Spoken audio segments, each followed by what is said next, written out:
ரொம்ப சூப்பர் டேஸ்ட்டான தக்காளி கொஸ்து எப்படி செய்யறதுன்னு பார்க்கலாம். இதுக்கு நல்ல மல்லிகைப்பூ, இட்லி, மெது கல் தோசை இது வந்து சூப்பர் காம்பினேஷனா இருக்கும்.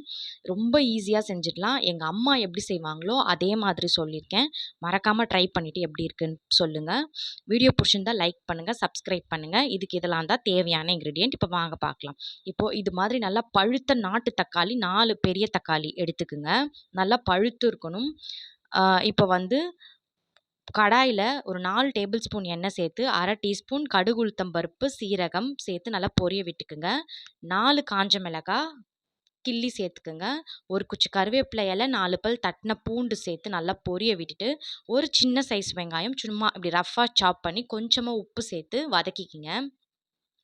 இப்போ இது நல்லா வதங்குனதும், இதில வந்து 4 பெரிய சைஸ் பழுத்த தக்காளி சொன்னேன் இல்லையா? அந்த தக்காளிய இது கூட சேர்த்துக்குங்க.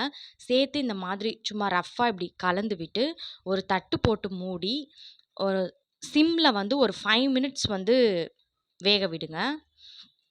இப்போ 5 மினிட்ஸ்க்கு அப்புறம் பார்த்தீங்கன்னா, நல்லா இந்த அளவுக்கு குழைவா வெந்திருக்கும். இப்போ இதில ஒரு 3 பிஞ்ச் பெருங்காயத்தூள், ஒரு 1 1/2 டேபிள் ஸ்பூன் குழம்பு மிளகாய்த்தூள், 1 டீஸ்பூன் உப்பு சேர்த்து நல்லா இந்த மாதிரி கலந்து விட்டுக்குங்க. இப்போ இது நல்லா இப்படி கலக்கும்போதே இப்படி நல்லா இப்படி குத்தி விட்டு கலந்துக்குங்க. இப்போ இதில ஒரு 1 1/2 டம்ளர் தண்ணி சேர்த்துக்குங்க. சேர்த்து அகைன் ஒரு தட்டு போட்டு மூடி மீடியம் ஃப்ளேமில் 10லேருந்து 15 நிமிஷம் கொதிக்க விட்டு எடுத்தீங்கன்னா, நல்லா சூப்பரா வந்து ரெடி ஆயிடும்.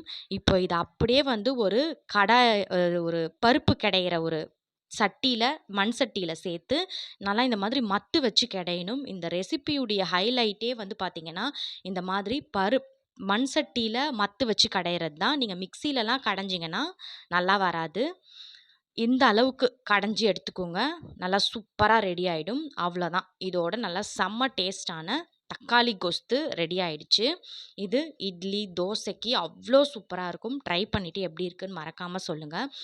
நான் சொன்ன ஸ்டெப்ஸ் ப்ரொசீஜர ஃபாலோ பண்ணீங்கன்னா, ரொம்ப டேஸ்ட்டா வரும். மறக்காம எப்படி இருக்குன்னு சொல்லுங்க. வீடியோ புடிச்சிருந்தா லைக் பண்ணி சப்ஸ்கிரைப் பண்ணுங்க. Thank you.